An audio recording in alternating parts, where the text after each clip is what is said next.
Welcome back to Channel Sport this morning. Talking about Demola joins us in the studio now to talk about a lot. We're going to talk about the African Youth Games. We're going to talk about football transfers as well as Serena's discrimination claims as well against the anti-doping authorities. Talking about Demola, good morning and thank you for coming on the show. Always a pleasure to be here. Thank you for having me. Right. I mean, let's just cut to the chase before we go into football. Let's talk about Serena Williams. I mean, you've been following what's going on. She doesn't seem to like, actually she doesn't like the fact that she's being tested a lot compared to her peers. Well, she mentioned important words talking about USADA, that's the U.S. Anti-Doping Authority. Right. And the thing about the U.S. Anti-Doping Authority is that when it comes to, particularly individual sports, if athletes who are doing particularly well, sometimes they do, test them more frequently than, everybody else, so it's not a practice that's only, targeted towards her. Serena. We do it quite often, particularly in individual sports, because, people have to remember, when we look back and look at stuff like Marion Jones, as much as Marion Jones was actually never busted. There was other circumstantial evidence that actually that they finally got a confession. Similar thing with Lance Armstrong. Right. People around him were busted, but so when they see those particular athletes and those individual sports at their pinnacle, they test them more often than others. So, So why do you think? So why do you think she's not taking it that way? Why is she using the race card and talking about discrimination? Is there something else there that we're not aware of?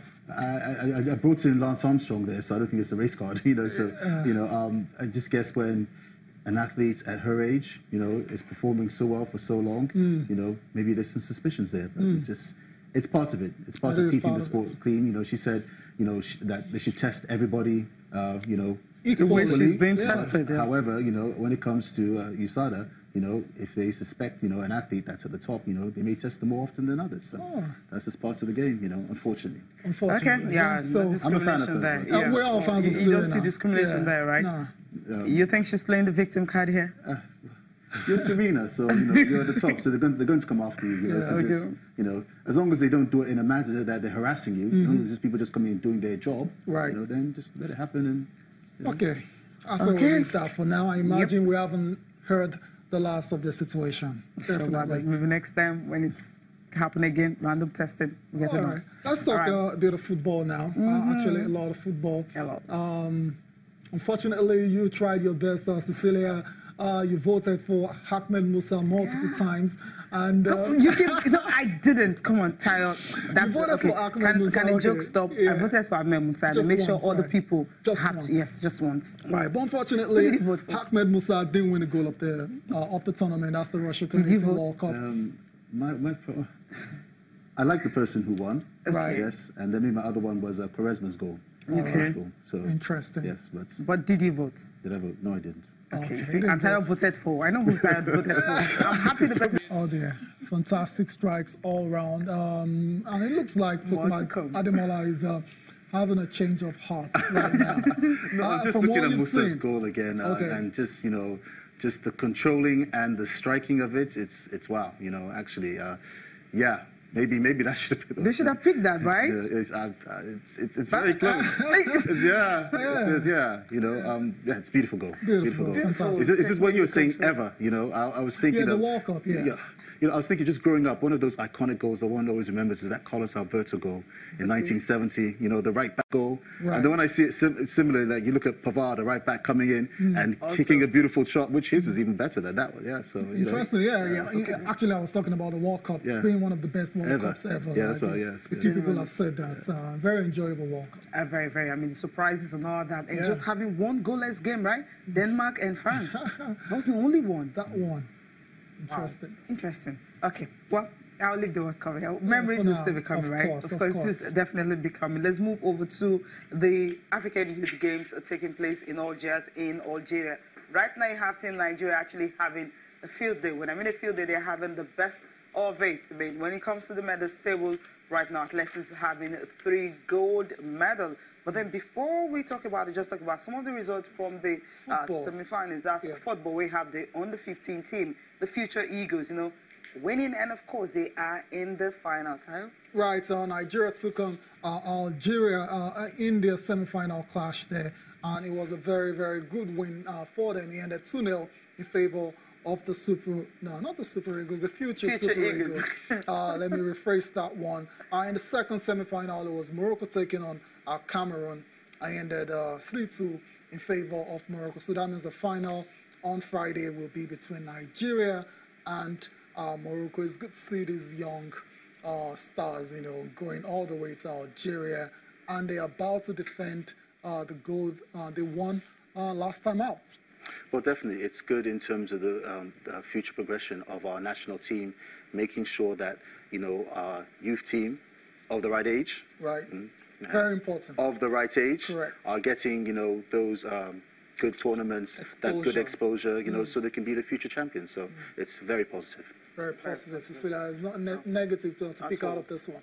Yeah, nothing negative at all, especially the fact that we're able to present as many as up to 200 and something athletes, which is a good one, coming from the sports ministry. And also knowing that, with this, when you have under 15 teams actually winning enough medals and all that, it put them in that stead for them to be able to go ahead and get something really good out of it. There you have the weightlifting team also winning a medal, yesterday. The volleyball team also, they were able to win the gold medal in that category.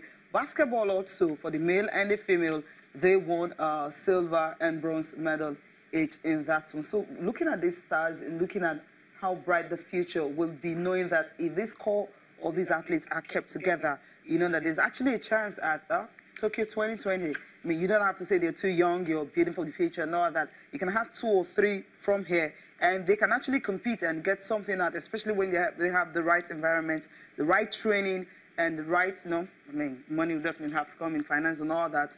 They should be able to get something out of it. If you can see the medal table, what is really looking like right now for Nigeria team. This is what is looking like right now. Athletics, we have 3 gold medals, 3 silver, and of course 6 in total in athletics. Weightlifting, you have 12. That's huge. And then in silver, it's 5. Bronze medals, just 1, and 18 in total.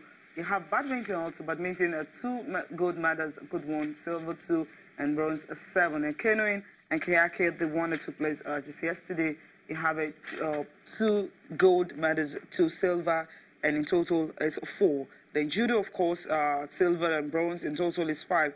Cycling, just 2 silver. Basketball, talked about it earlier, you have a silver and bronze. Of course, you have taekwondo, 4, and that one all bronze medal. Gymnastics, 2 bronze, 2. Rowing, 1. Kung Fu, another 6. Shooting, just 1 bronze medal. Of course, volleyball, where they got the gold. And of course, you have wrestling, and it's just 1 so far. 3 so far, that's all bronze. Then you have the table tennis, 1 also a bronze medal. In total, Nigeria has 67 medals. Bronze is 29, silver 18, and the gold medals is 20. 67 they have it now.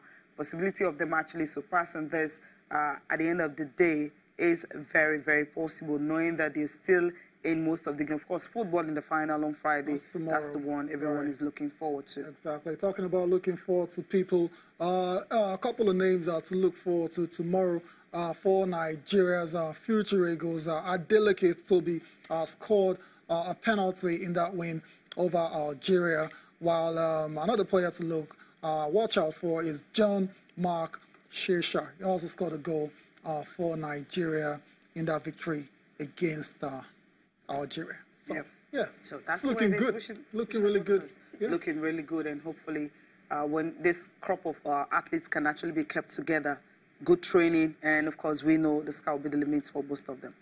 I'd say that's all the youth games. That's fantastic. I mean, you saw the usual suspects, weightlifting and athletics there, but it's good to see canoeing, Yeah. I mean, so many of these fishermen boys, that, I believe if you gave them the right facilities and trained them, it's fantastic. It's fantastic, really. All right, so that's it from the African Youth Games for now. Of course, we'll bring you more updates on our subsequent shows. From there, let's go to this very burning issue as well. So it's been topical and interesting. We've talked about discrimination on the show today. The Mesut Özil versus DFB racism saga that's still on. A lot of reactions are still coming. And Tokunbo, you've been following that situation as well too. Mesut Özil has said what he said. And I mean, first of all, what do you make of all the situation between Özil and DFB? Well, unlike the Serena situation, which is this actually is discrimination. Is it?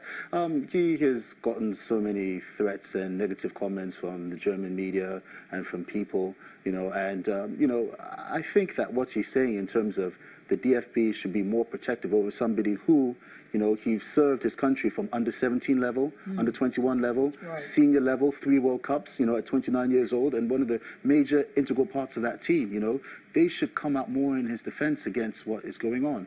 I mean, the reality of it is football generally brings out a lot of people who, have negative comments and everything. We know how African players have got their share of racism and discrimination, and, normally I'll just say, you're getting paid, to tolerate it. But, when you're serving your country at the national level, the officials should come out more in protection, So that's what you think the DFB haven't done. They haven't covered themselves in glory in that situation. I think so, because, particularly the issue that has been brought up so much in terms of that picture that he had with President Erdogan, I mean, it's a Turkish president. That's where his grandfather, his family come from. What's wrong with it? The guy was in London, it's not as if that he flew to Turkey to meet him, and there have been worse sort of situations, why are people making a big deal of it? It's so, at the end of the day, he's 29. He's won under 21 European Cup with the Germans. He's been 3 World Cups. He's a World Cup winner. He can leave the national team alone and focus on his career. He's won it all. Seriously. I mean, there's nothing more to win. I mean, if they don't appreciate him, he's won it all. So he doesn't have anything to prove. Okay, interesting there. When we come back from this break, we'll get to listen to his manager at club level. That's Unai Emery. We'll get to listen to what he has to say about Özil retiring from international football.